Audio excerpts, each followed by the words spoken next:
As I began preparing for this sermon last week, I kept seeing a mental image presented. And that image was what the gospel writer Mark said, that Jesus is transfigured and that his clothes become bright white.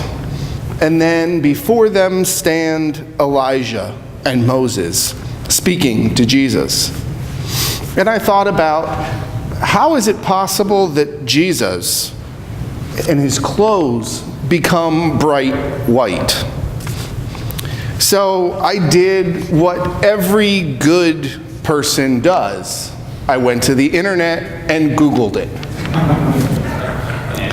And what I came up with in terms of images for the Transfiguration, the first image that came up was a painting by a 16th century painter by the name of Raphael. And Raphael painted the Transfiguration and was working on it at the time of his death. But the painting shows Jesus on the top of a mountain surrounded in this white aura, similar to the aura around Jesus in the stained glass window. And below Jesus are two disciples, frightened and covering their eyes.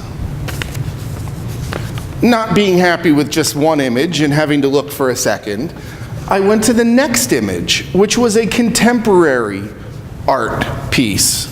And it was more can be described as standing on the beach with the sunset, or a sunrise. I guess if we're on the East Coast, the sun rises, and there were people at the water, and the sun was rising up behind them. So you almost had to shield your eyes, and all you really saw was the outline of these people in this bright light.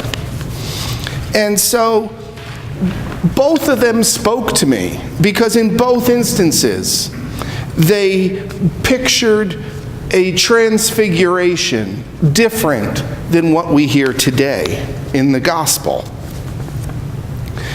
But what does it actually mean to be transfigured? That's one of those words that I would doubt that many of us actually use in sentences outside of Transfiguration Sunday. So again, I had to go and look it up. And so what it says is that transfiguration is to be changed, to be modified. So then I went and started thinking about, what part does transfiguration play in our own lives? How are we changed in our lives? Many people talk about mountaintop experiences in their daily lives. People talk about these places where they're overcome by some type of emotion that they can't speak about it because it was their mountaintop experience, like the disciples today. But do you really think that Mark means for us to get that out of today's gospel reading? That when we have our mountaintop experience, that means we're closer to God? Personally, I don't think so. Because that would mean that the Transfiguration is a special occasion. It's for those times when the veil between heaven and earth breaks open and God is present. That means then that God would be a special occasion type of God. And I don't believe that. I think God is not an every now and then kind of God, but God is always with us kind of God. He walks with us everywhere we go. And so the Transfiguration can't be just mountaintop experiences. So what if we look at the Transfiguration in the more mundane things of our lives? What about looking at this very worship service as a transfiguration?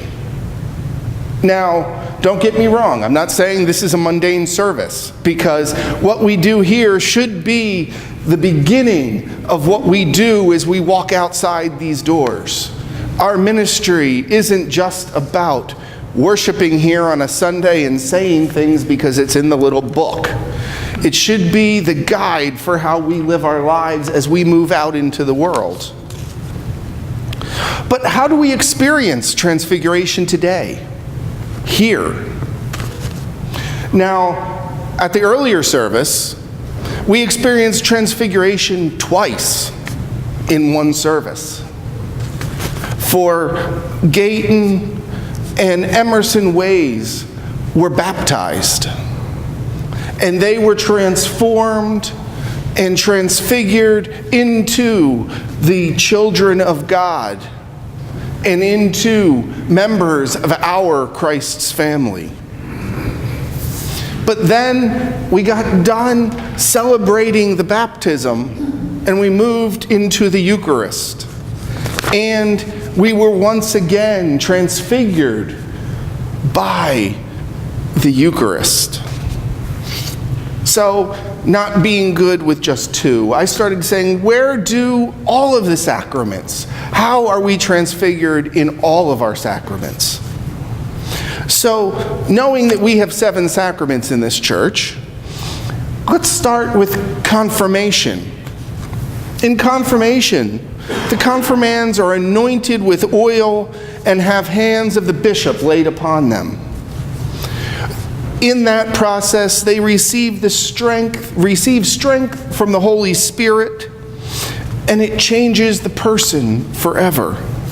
In ordination, the ordinand receives the Holy Spirit through prayer and laying on of hands, during which, depending upon how you believe or not, a person is said to be changed ontologically or materially changed into a priest or deacon. That is open to discussion. In holy matrimony, we've all either been married or in a relationship. You're definitely changed when you get married. You become a spouse, a partner, a relationship. You exchange rings as a sign of that unbreakable vow that you made between husband and wife and God. It is a lifelong union. During reconciliation or confession, depending upon how you look at it, a sacrament, a person is given forgiveness from their sins through the absolution given by God. A person is changed from their sins. In unction of the sick, a person is given the peace that passes all understanding by the grace of God through the use of holy oil and prayer. Today in baptism, we turn normal, everyday tap water and we bless it. And we use it to baptize people. While there's no physical change in that water or in the person receiving it, it is changed inwardly. It is the light of Christ being received. Through baptism, we're adopted by God as His children, and we become members of Christ's body. In the Eucharist, we have a visible sign of God's blessing and God's love. The bread and the wine are blessed, and while they do not change physically, they change into the body and blood of Christ. And by us receiving that body and blood, we too are changed into a free person because of God. So whether we leave a baptism or the Eucharist, I hope that you and I can meditate upon the theme that we have been transfigured. And we can truly say, Lord, it is good that we are here.